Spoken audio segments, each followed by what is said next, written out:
Olá pessoal, tudo bem? Hoje temos o prazer de conversar com Marco Pequeno. O Marco é CEO da agência de publicidade iGaming 360. Vai bater um papo com a gente sobre o marketing, as apostas, o Covid. Olá Marco, tudo bem? Tudo bom, meu querido Flávio? Como é que você tá? Maravilha, tudo tranquilo. Obrigado por ter aceitado o nosso convite, Marcão. Imagina, um prazer sempre falar com você, cara. Marcão, vamos lá. Primeiro lugar, conte-nos como surgiu a iGaming 360 e quais os seus principais serviços. Cara, a iGaming 360 ela nasceu literalmente de um sonho que eu tive, comecei a ter, né, há alguns anos atrás. Eu comecei no mercado em 2012, no mercado de apostas, trabalhei na Sporting Bet aqui no Brasil mesmo, né, na agência que atendia a Sporting Bet, a house da Sporting Bet aqui no Brasil. E desde então eu não saí mais do mercado. Eu trabalhei em diversas frentes desse mercado, foi em afiliação, né, como um afiliado, ou fazendo publicidade para afiliados, né? E desde que eu saí da Sporting Bet em 2014, eu estava buscando voltar a trabalhar com operadores, né, novamente. E eu sempre vi uma defasagem muito grande no, na questão de como que esses operadores chegam no Brasil. Eles chegam aqui no Brasil, muitos deles, a maior parte, na verdade, chega aqui no Brasil achando que, assim, eu vou replicar exatamente o que eu faço na Europa ou na Ásia e bora, vou encher de banner e vou fazer só, né, só fazer anúncio no Google. São coisas que, por exemplo, quem trabalha aqui, mesmo com pouco tempo até de experiência, não precisa dos 8 anos que eu tenho, você já vai perceber que não pode fazer uma série de coisas. Né? E tem também a questão aí de meios de pagamento, né? Eles chegam aqui achando que um Teller e um Skrill resolvem na hora de depositar e fazer saque, e não é assim que funciona para o apostador brasileiro. Então, como eu trabalhei sempre ligado à parte de marketing, de publicidade nas casas de aposta que eu trabalhei, né, e com afiliados também, eu, eu, eu decidi usar a minha experiência nessa parte para criar uma agência que atendesse só esse tipo de cliente. Tá? Daí nasceu a iGaming 360, ela nasceu há cerca de 1 ano e meio atrás, para 2 anos, agora não lembro exatamente a data, mas ela tem entre 18 e 24 meses de vida já. E hoje a gente trabalha com alguns operadores, né? A gente teve aí estamos tendo o privilégio até de trabalhar com operadores de primeira categoria, né? Tier 1. A gente trabalha, hoje a gente está atendendo a Betway, a gente atende outros operadores aí bem grandes também no mercado. A Betway foi o nosso primeiro cliente, está com a gente até agora. E nesse meio tempo a gente conseguiu aí outros clientes, seja de forma esporádica ou de forma contínua. Né? A gente tem alguns contratos de longo prazo, outros em que a gente faz questões mais consultivas. Os trabalhos da iGaming 360, no entanto, eles são diversos, eles são muitos. Né? O 360 da iGaming ele tem um motivo. Né? Ele não é só alguma coisa para ser um nome legal, não. O 360 da iGaming ele é literalmente um atendimento 360. É isso que ele simboliza. A gente atende a casa de aposta, o operador, de A a Z, né, em todas as frentes. A gente não. Vocês fazem afiliação? Não, mas a gente tem parceiros que fazem. Né, a gente indica. Vocês fazem PR? Não, mas PR eu mando para você. Né? A gente tem o atendimento em si, vai ser sempre completo. Tá? Então a gente faz, sim, as coisas mais básicas do marketing, por exemplo, gerenciamento de redes sociais. Isso é uma das coisas que os clientes pedem. Né? E a gente tem hoje um cliente que está trabalhando no longo prazo com isso com a gente, mas a gente trabalha, no geral, acho que o principal produto da iGaming 360 não é gerenciamento de mídias sociais ou conteúdo para blog ou design, não é nada disso. A consultoria. Né? É a experiência que a gente traz para o cliente, a experiência que até eu consigo trazer para o cliente, vamos dizer, de uma forma solo, né? Isso daí é o que... esse é o real produto da iGaming 360. É uma consultoria para que esse operador chegue no Brasil e tenha uma operação de sucesso, sem perder muito dinheiro, sem tomar decisões erradas em demasia antes de começar a acertar. E você falou sobre os operadores virem para o Brasil, e você tem total razão, porque o Brasil é um país totalmente diferente de outros, com seus problemas particulares que só os brasileiros conhecem. Método você citou método de pagamento, vamos seguir nesse exemplo, método de pagamento é diferente, enfim. Como que a gente consegue atrair as empresas a investir no Brasil nesse período agora de crise, principalmente, Marco? É uma situação complicada para os operadores também, e obviamente, a gente também sentiu isso na pele aqui, né? Sentiu na carne mesmo aqui. Os operadores tiveram um baque, porque sem evento esportivo não tem aposta para ser feita, né? A gente sabe disso. E a gente escolheu atravessar esse momento difícil da indústria junto com os nossos clientes. Agora, para você trazer operadores novos neste momento, agora é uma hora em que você tem que, sim, tirar o pé um pouco do acelerador, isso é normal. Eu não acho que o operador tenha que chegar aqui no Brasil, né, com os dois pés na porta. Não é assim normalmente que se chega no Brasil. Já não seria isso normalmente. Agora, em pandemia, é normal e até recomendado que você tenha um pouco mais de cautela, né, um pouco mais de parcimônia, e que você, sim, demore um pouco mais para começar uma operação, isso é normal, para que você não tome decisões erradas, né? Para que você não assuma contas que você não pode pagar. No final da discussão vai acabar nisso. Né? Então, uma das coisas que a gente tem recebido muito são pedidos de consultoria mesmo. Verifica como é que está o mercado para mim, né? Me faz um estudo mais detalhado do que precisa para operar no Brasil. Isso é uma coisa que a gente faz assim, não é nem que a gente faz para o cliente que pede, a gente pede para o cliente pedir isso antes. Ao invés do cliente falar, não, eu quero contratar vocês para fazer mídia social. Tá, mas o que você já faz no Brasil? Nada. Então você não tem que começar com uma página no Facebook e um perfil no Instagram, não é isso. Você tem que começar com um estudo, você tem que estudar o mercado onde você vai entrar. E para mim é até surpreendente que eu tenha algumas semanas atrás eu conversei com um cliente da Ucrânia, um possível cliente da Ucrânia, que queria que eu fizesse uma proposta já para eles fazerem, para a gente fazer um site gratuito para eles e fazer o cuidar do GA deles, cuidar das redes sociais. Eu falei, calma, o que vocês pensam para o Brasil? Então acho que chegar no Brasil agora exige mais paciência do que exigiria normalmente.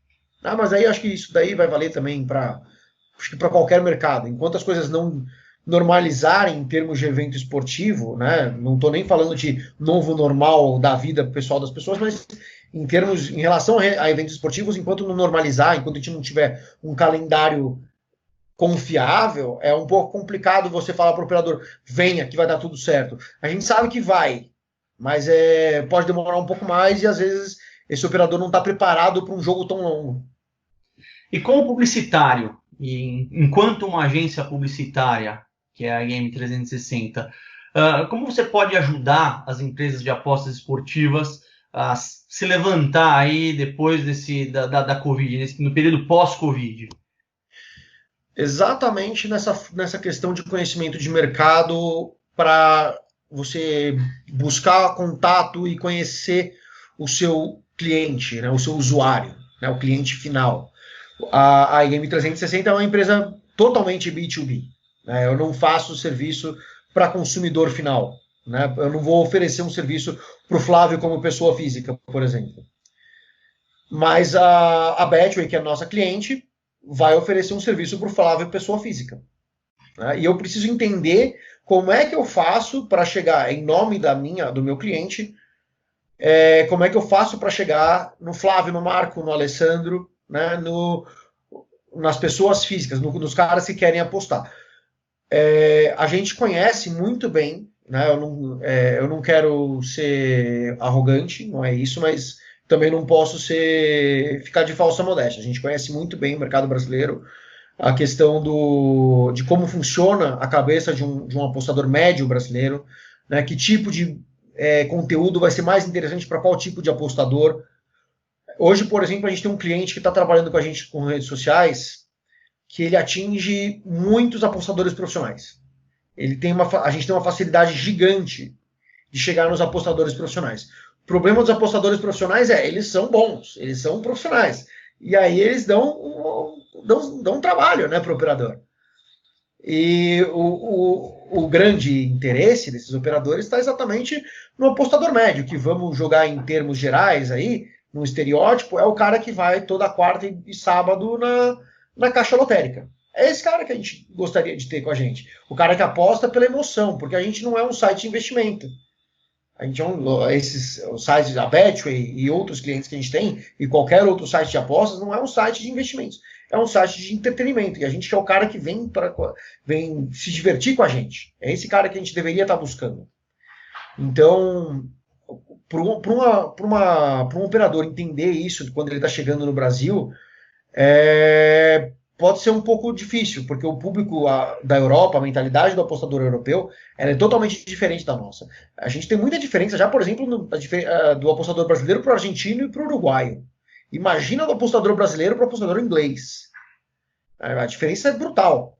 Então, a gente ajuda com esse tipo de serviço, vamos dizer, com redes sociais, ou com consultoria, com uma série de serviços menores, a gente vai ajudar, na verdade, esse operador não só a ter conversão. Conversão é o passo final, mas não adianta nada você converter e não ter aquele usuário no longo prazo.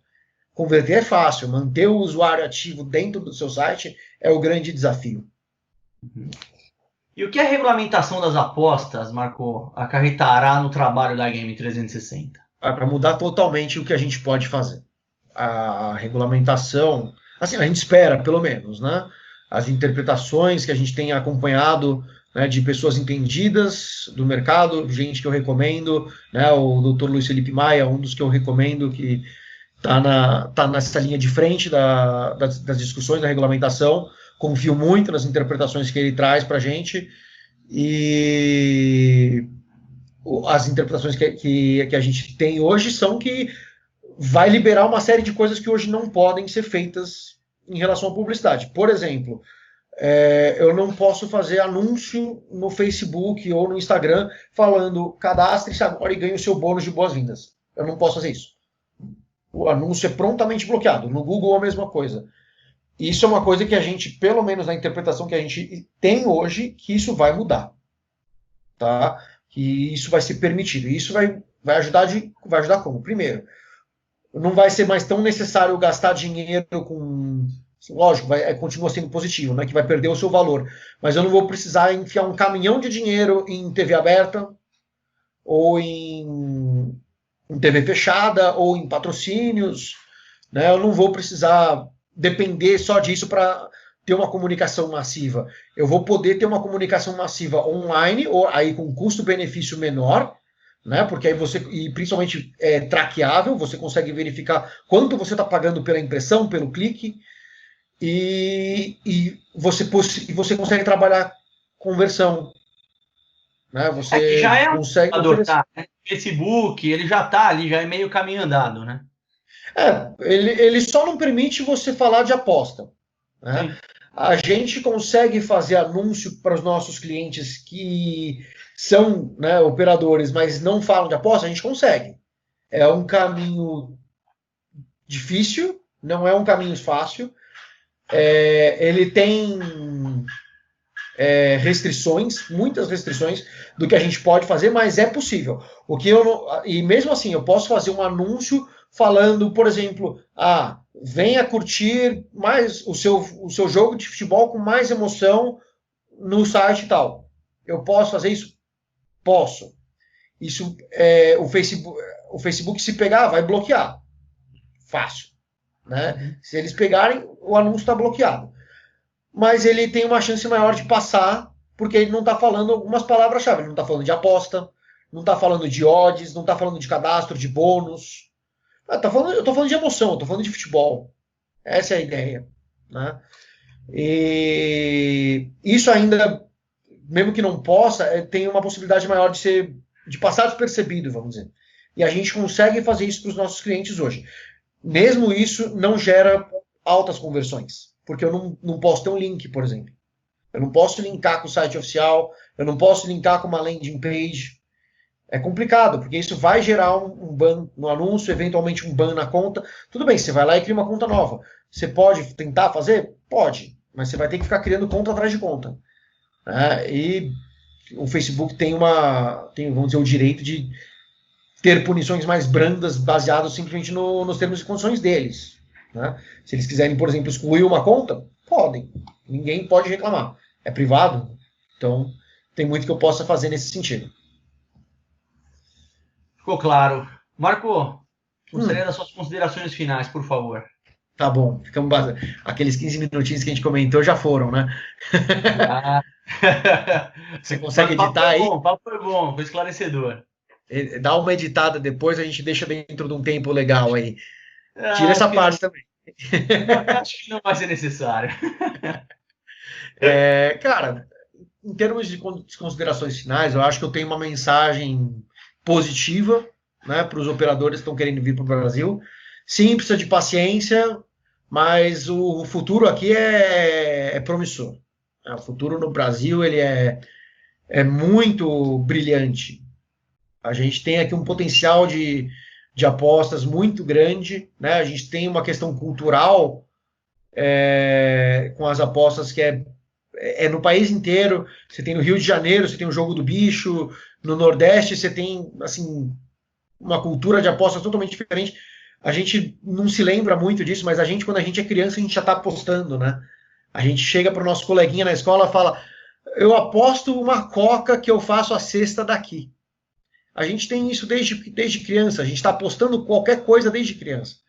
Então, essa raiz cultural nas apostas ela é muito positiva para os operadores poderem aproveitar, mas você precisa chegar no Brasil pensando não em conversão. Não adianta chegar no Brasil pensando, nossa, eu vou investir uns 30 milhões de reais em anúncio e achar que isso vai me gerar conversões valiosas. Pode até gerar conversão, valiosas, difícil. Para você ter um cliente de valor, para você ter uma gama de usuários de valor, né, que tragam valor para sua casa, que tragam fundos, que gerem riqueza para o operador, você precisa de relacionamento. O brasileiro ele precisa se sentir bem atendido, precisa se sentir querido, precisa sentir que a gente quer ele lá. E a gente é assim, né, no geral. E quando a gente fala de apostas, é a mesma coisa. Ele precisa confiar na gente. Ele precisa confiar no operador. E a confiança ela só vem com relacionamento. Ninguém confia em casa de apostas aqui no Brasil falando, confia em mim. Não é assim que funciona. Você vai ter que gerar. Não se compra. A confiança se cria. E para criar essa confiança, você precisa galgar. Precisa trabalhar. Não é do dia para a noite. Não vai ser em 2, 3, 4, 5, 6 meses que você vai gerar uma relação de confiança com o apostador médio brasileiro ou com o apostador mais assíduo, o apostador mais experiente. Mesmo esse vai ter muitas restrições em confiar numa casa em tão pouco tempo. Certíssimo. Marco, agradeço pela entrevista, parabenizo pelo trabalho que você faz. Agradeço a recíproca que é verdadeira. Pelo fundo, eu como São Paulino gostei muito do fundo que você colocou. Muito obrigado de novo. Pessoal, obrigado. Até a próxima entrevista. Flávio, obrigado pela oportunidade. Estou à disposição sua sempre, meu querido. Um abraço.